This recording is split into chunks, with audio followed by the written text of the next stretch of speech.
지금 서울중앙지방법원에서 윤석열 전 대통령의 구속영장 심사가 이루어지고 있습니다. 지난 3월 법원이 구속 취소를 결정하면서 풀려난 지 넉 달 만에 과연 윤 전 대통령 다시 구속될 건지 그 결과 이르면 오늘 밤늦게는 나올 예정입니다. 법원으로 가보겠습니다. 다시 구속기로 놓이게 됐는데 심경 어떠세요? 오늘 직접 발언하실 예정이실까요? 특검이 여전히 무리하게 영장 청구했다고 생각하세요? 체포 집행 당시에 직접 체포 저지하라고 지시하셨었죠? 자, 지금 보신 것처럼 윤 전 대통령 짙은 남색 정장에 붉은색 넥타이 차림으로 법정에 들어갔습니다. 계속 좀 보여주시면 좋겠습니다. 이현종 의원님. 네. 오늘 직접 발언을 할 거냐, 무리한 영장 청구라고 보느냐, 직접 체포 저지하라고 지시했느냐, 이런 기자들 질문에 한마디도 하지 않고 들어갔습니다. 어떻게 보셨습니까? 그동안 사실은 윤 전 대통령이 특검에 출석할 때 일체 언급을 하지 않았죠. 법원에 출석할 때도 기자들에게 저기 좀 이쪽에 본인 지지하는 분들 보여주게 좀 비켜달라 이런 이야기 이외에는 일체 이야기를 하지 않았습니다. 오늘도 2시 반부터 지금 현재 진행이 되고 있습니다. 특검 검사들 10명이 일단 현재 공판에 들어갔고요. 아마 PPT 자료를 가지고 구속의 필요성들을 이제 이야기를 할 거라고 합니다. 그러니까 내란죄 관련돼서는 이미 구속이 됐다가 취소가 됐지 않습니까?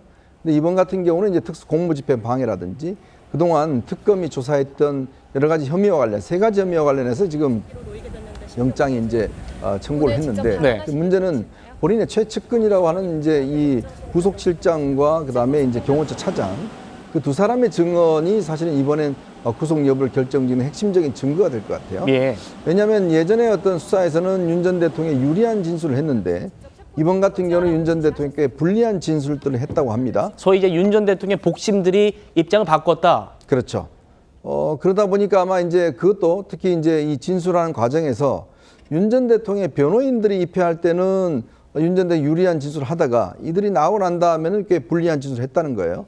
그걸 아마 특검은 증거인멸에 우려가 있다. 왜냐하면 우리가 구속을 할 때는 도주와 증거인멸, 사건의 중대성 이 3가지를 가지고 일단 영장 발부를 결정하지 않습니까?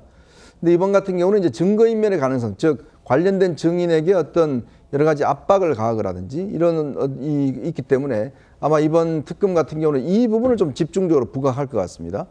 그렇기 때문에 아마 구속영장 여부는 오늘 저녁 늦게나 아마 결정이 될 것 같은데 네. 아마 이제 윤 전 대통령 입장에서 보면 구속된 지 풀려난 지 4개월 만에 다시 구속이 될 건지 안 될 건지가 아마 결정되는 중요한 시점인 것 같습니다. 알겠습니다. 오늘 영장 심사의 쟁점들 잠시 뒤에 더 심도 깊게 짚어보고요. 오늘 지금 서울중앙지법이 있는 서울 서초동 체감 온도가 35도를 웃돌았습니다.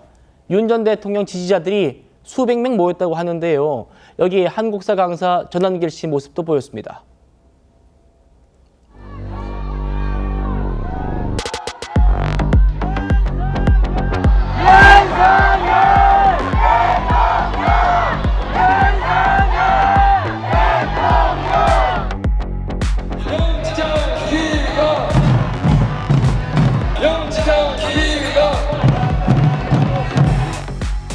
윤석열 대통령 현재 형사재판 중임에도 불구하고 내란 특검을 만들어서 무리하게 내란을 덮어 씌워서 그냥 잡아넣으려고 하는 것들이 바로 저들 아니겠습니까? 끝까지 윤석열 대통령을 우리가 지켜나갑시다. 이재명을 체포하라!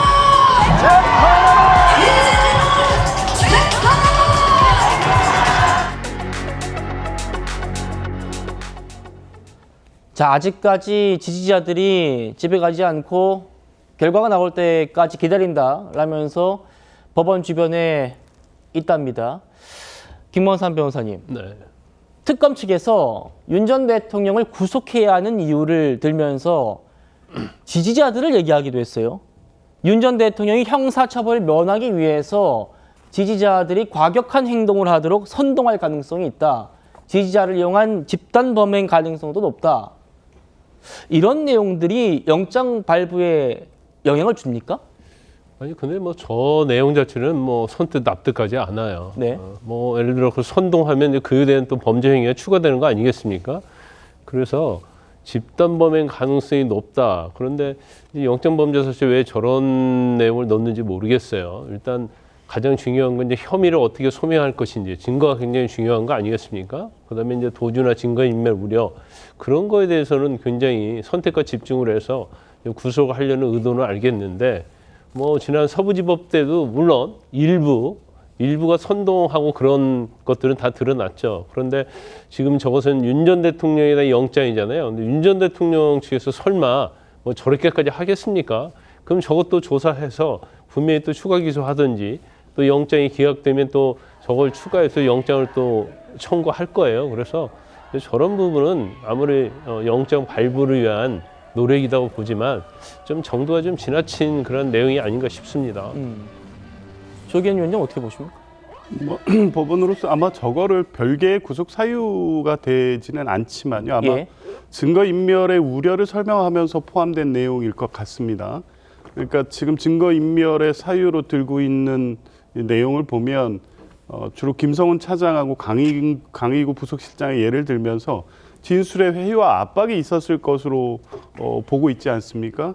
그러니까 밖에서 이제 불구속 상태에서 재판을 받을 경우에 결국에 변호인들을 통한 이제 그러한 뭐 진술 회유를 통해서 이 증거 인멸의 우려도 있고 저렇게 지지자들을 동원해서 이 관련자들 참고인들 향후 특검에 출석해서 진술할 자들에 대해서 어떤 압박을 하는 방식으로 악용될 가능성, 이건 결국 증거 인멸로 연결될 수 있기 때문에 그 부분을 설명하면서 충분히 뭐 사유로 기재할 수 있다고 보고요. 또 예가 있지 않습니까? 서부지법에서 그날도 바로 1차 구속영장이 발부되던 날이었습니다. 서부지법 폭동이라는 사례가 있었기 때문에 그것과 연결시켜서 아마 이제 재판부에 틀림없이 이게 증거 인멸로 우려질 수 있는 어떤 상황적 배경을 설명한 것으로 보입니다.